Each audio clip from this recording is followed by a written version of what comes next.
Hello everyone. Accountancy class 12th, chapter 2nd, change in profit sharing ratio among the existing partners. हम लोग पढ़ रहे थे valuation of goodwill, और मैंने बताया था कि there are 3 methods of valuation of goodwill. First, average profit method, second super profit method, and third capitalisation method. Average profit method में भी 2 हैं, simple average and weighted average. पिछली क्लास में सिंपल एवरेज प्रॉफिट मेथड हम पढ़ चुके थे, समझ चुके थे. आज हम लोग देखेंगे वेटेड एवरेज प्रॉफिट. तो वेटेड एवरेज प्रॉफिट का फार्मूला है total of products by total of weights. Total of product means, total means sum और टोटल एक ही बात है. Product means outcome of multiplication. तो मल्टीप्लाई किसको किसको करना है, प्रॉफिट को और वेट्स को. और ये तो सेम है, टोटल ऑफ वेट्स बोले या सम ऑफ वेट्स बोले. तो प्रॉफिट क्वेश्चन में दिया रहता है, वेट भी दिया रहता है. वेट से मीन्स यहाँ पे इम्पॉर्टेंस है. जैसे स्टैटिस्टिक्स में हम लोग पढ़े थे सिग्मा एफ एक्स. तो एफ मीन्स फ्रीक्वेंसी, फ्रीक्वेंसी की जगह पे यहाँ पे वेट है और एक्स की जगह प्रॉफिट है. तो और ये वेट क्या है कि वेट एक इम्पॉर्टेंस इसका मतलब है. जैसे जब कोई फर्म प्रॉफिट अर्न करती है तो जैसे जैसे फर्म पुरानी होती चली जाती है, प्रॉफिट अर्न करना थोड़ा डिफ़िकल्ट हो जाता है, क्योंकि कंपटीशन इंक्रीज होता रहता है.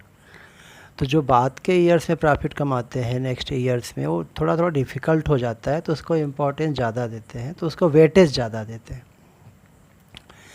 तो वेटेड एवरेज प्रॉफिट कैलकुलेट करने के लिए हम क्या करेंगे, प्रॉफिट और वेट को आपस में मल्टीप्लाई करेंगे, तो प्रोडक्ट आएगा उनका, उसको हम सम कर लेंगे और डिवाइड करेंगे सम ऑफ वेट से. जैसे हम स्टैटिस्टिक्स में करते थे sigma F x by sigma F. तो एफ की जगह यहाँ पे डब्ल्यू है, वेट है. और फिर वही गुडविल का वही फार्मूला है, average profit into number of years of purchase.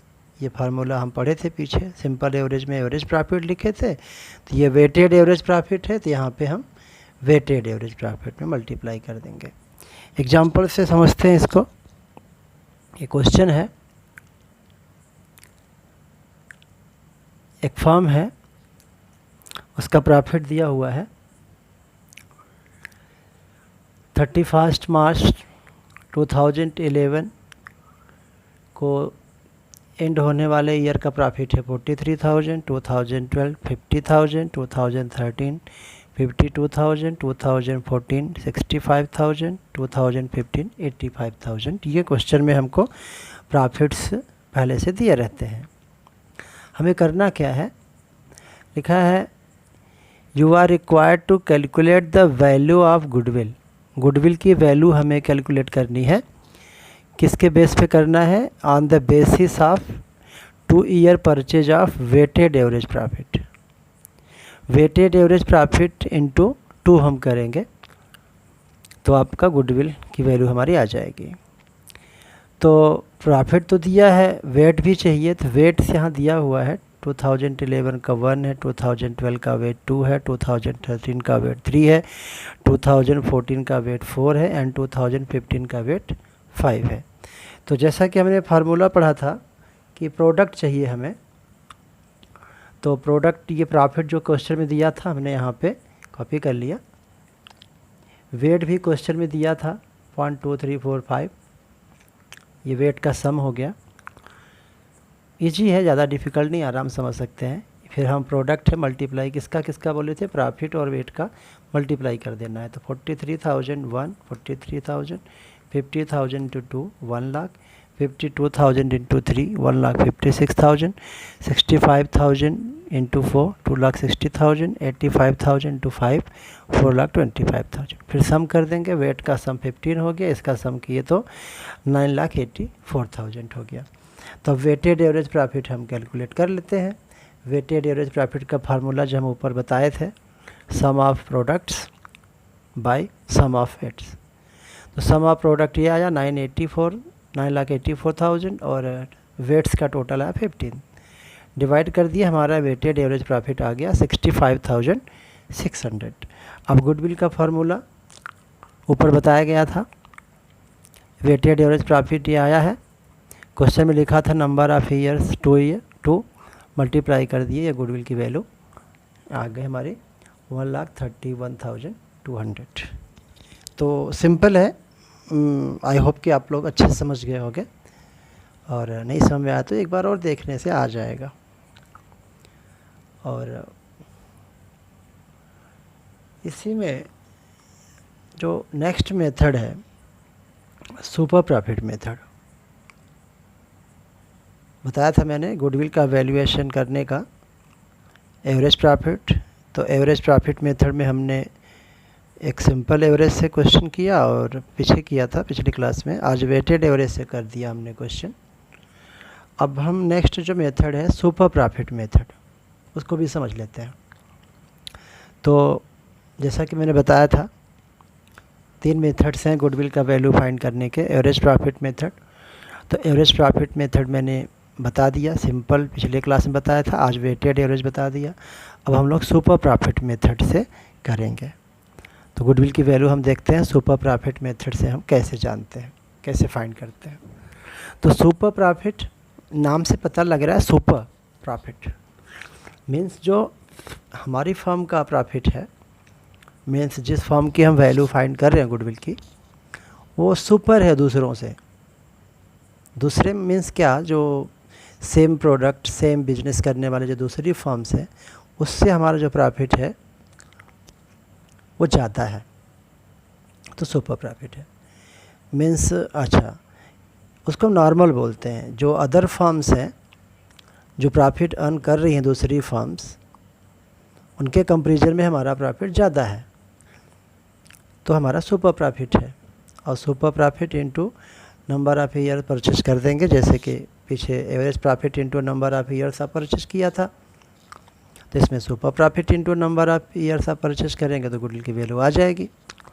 Super profit मैंने बताया कैसे आएगा, एवरेज प्रॉफिट आप पहले से जानते हैं, और नॉर्मल प्रॉफिट माइनस करेंगे तो नॉर्मल प्रॉफिट कैसे फाइंड करेंगे, यह है। तो नॉर्मल प्रॉफिट कैसे आएगा, कैपिटल इन्वेस्टेड। कैपिटल इन्वेस्टेड जो हमारी फर्म का कैपिटल इन्वेस्टेड है, जिस फर्म का हम गुडविल फाइंड करना चाह रहे हैं, उसका कैपिटल इन्वेस्टेड है। Normal rate of return, NRR means normal rate of return, means जो अदर फर्म्स है, सिमिलर फर्म्स है, वो नॉर्मली कितना अर्न करते हैं, परसेंटेज में होता है ये, कि वो कैपिटल इन्वेस्टेड का कितना परसेंट अर्न कर रहे हैं। तो जितना कैपिटल हमने लगाया है, इन्वेस्ट किया है, उतना कैपिटल पे बाकी के फर्म कितना प्रॉफिट अर्न कर सकते हैं, वो नॉर्मल प्रॉफिट है। और हम उनसे ज़्यादा अर्न कर रहे हैं, तभी तो हम सुपर प्रॉफिट हमारा होगा। अच्छा, कैपिटल इन्वेस्टेड कैसे फाइंड करेंगे, क्वेश्चन में नॉर्मली दिया रहता, नहीं दिया रहता, तो ये हम कर लेंगे। कैपिटल इन्वेस्टेड, टोटल एसेट हमारी फर्म का कितना है, आउटसाइड लायबिलिटी माइनस कर देंगे तो कैपिटल इन्वेस्टेड आ जाएगा। या एक और तरीका है, टोटल कैपिटल कितना है फर्म का और रिजर्व्स उसमें प्लस कर दें। रिजर्व में है तो जैसे जनरल रिजर्व वगैरह होते हैं, और एक्यूमुलेटेड प्रॉफिट होता है, जैसे प्रॉफिट लॉस का क्रेडिट बैलेंस, और लॉस होगा तो माइनस कर देंगे। अगर प्रॉफिट लॉस का डेबिट बैलेंस होगा तो माइनस कर देंगे, तो कैपिटल इन्वेस्टेड आ जाएगा। कैपिटल इन्वेस्टेड हमारी फर्म का आ गया। रेट ऑफ रिटर्न नॉर्मल है, जो अदर फर्म्स का परसेंटेज ऑफ प्रॉफिट है, कैपिटल एम्प्लॉयड का मल्टीप्लाई कर देंगे, तो ये पता चल जाएगा कि जितना कैपिटल हम इन्वेस्ट किए हैं, हमारी फर्म ने किया है, उतना ही कैपिटल इन्वेस्ट करके बाकी लोग कितना अर्न करते हैं, तो आ जाएगा नॉर्मल प्रॉफिट। फिर एवरेज प्रॉफिट जो हमारी फर्म का है, नॉर्मल प्रॉफिट माइनस कर देंगे तो आ जाएगा सुपर प्रॉफिट, और सुपर प्रॉफिट में नंबर ऑफ़ ईयर से हम मल्टीप्लाई कर देंगे तो हमारा आ जाएगा गुडविल। एक एग्जांपल से देखते हैं। एक फर्म है, उसका नेट प्रॉफिट है पिछले 7 ईयर्स का है। 2009 20,000, 2010 70,000, ये लॉस है, ध्यान देना है, तो माइनस में लेंगे इसको। 2011 में भी लॉस है, इसको भी माइनस करेंगे, प्लस न करके 250 प्लस का करेंगे, प्रॉफिट है। फिर 2,70,000 प्रॉफिट है, प्लस करेंगे। 2014 में भी प्रॉफिट है, 15 प्रॉफिट है। तो इसका हम यूज़ करेंगे एवरेज प्रॉफिट फाइंड करने के लिए। और ये कैपिटल इन्वेस्टेड है, नॉर्मल रेट ऑफ रिटर्न है, तो इससे हम नॉर्मल प्रॉफिट फाइंड कर लेंगे। तो इससे हम एवरेज प्रॉफिट फाइंड कर लेंगे, जैसे पीछे आप किए हो इस क्लास के पहले जो बताए थे एवरेज प्रॉफिट मेथड। तो इससे एवरेज फाइंड हो जाएगा, और इससे capital employed into normal rate of return करेंगे तो नॉर्मल प्रॉफिट आ जाएगा। फिर एवरेज प्रॉफिट में से नॉर्मल प्रॉफिट माइनस करेंगे, सुपर प्रॉफिट आ जाएगा। फिर 2.5 ईयर परचेज है, मल्टीप्लाई कर देंगे, गुडविल आ जाएगी। तो वही फार्मूला जो पीछे बताया उसी से हम करते हैं। तो पहले हम एवरेज प्रॉफिट फाइंड करते हैं। तो पहले प्रॉफिट का टोटल कर लेते हैं। एवरेज फाइंड करने के लिए टोटल चाहिए हमें। तो टोटल जो क्वेश्चन प्रॉफिट दिया था वही है, 20,000 है। ये लॉस था इसलिए माइनस किया, ये भी लॉस था इसलिए माइनस किया। फिर हम प्रॉफिट सारा प्लस कर दिया, तो आया ₹10,50,000। क्योंकि ये 7 फिगर्स है, 1 2 3 4 5 6 7, तो 7 से डिवाइड कर दिया टोटल को, तो आगे हमारा एवरेज प्रॉफिट 1,50,000। ये प्रॉफिट्स क्वेश्चन में दिए थे, अभी हमने पढ़ा था। और इसके बाद हमें क्या चाहिए, नॉर्मल प्रॉफिट। तो नॉर्मल प्रॉफिट का ये फार्मूला पीछे बताया था, कैपिटल इन्वेस्टेड। तो क्वेश्चन में दिया था कैपिटल इन्वेस्टेड हमारे 12 lakh, normal rate of return भी दिया था।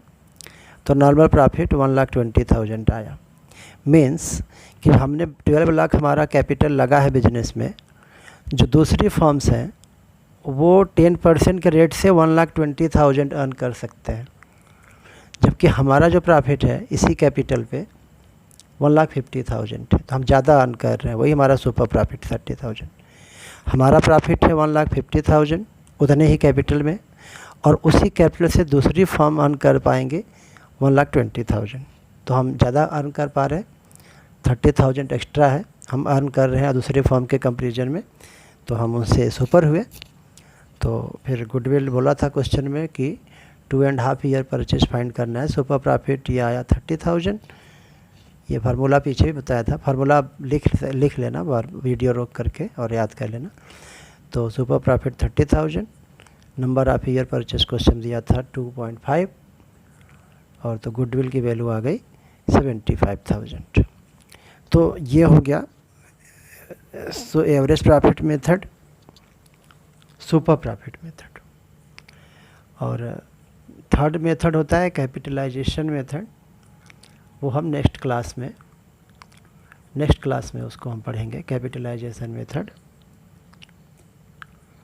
तो तब तक आप इसको पढ़िए, अच्छे से समझिए, और अपने टेक्स्ट बुक होगा आपके पास, तो उससे कुछ इलस्ट्रेशंस, कुछ practical questions, unsolved question solve करिए।